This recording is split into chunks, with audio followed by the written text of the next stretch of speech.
একটা ছিল রিকশাচালক, নাম তার করিম। রোদে পুড়ে বৃষ্টিতে ধুয়ে জীবনের ধাক্কাগুলোকে সে বুকে বয়ে বেড়াত। লোকজন তাকে বলত, খুবই গরিব, হাঁটার পাথরের থেকেও কম ভাগ্য তার। কিন্তু করিমের ভিতরে ছিল এক টুকরো আলো, ঠিক বাজারের ভাঙা লণ্ঠনের মতো, তবুজ বলতে জানে।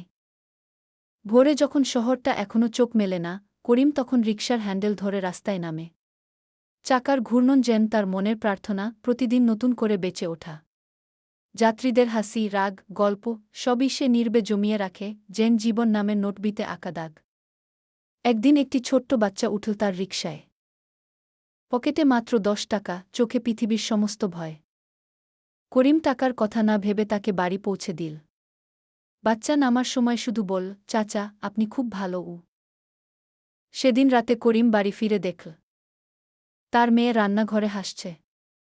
ভাঙা খুন্তির পাশে একটা নতুন খাতা, যেন দিনের শেষে আলোর একটা ছোট্ট উপহার। করিম বুঝল, গরিব হওয়া মানে আলোহীন হওয়া নয়। চাইলে মানুষ নিজের ভেতর থেকেই আগুন জ্বালাতে পারে, ঠিক তার রিকশার ছোট্ট টিমটিমে লাইটটার মতো।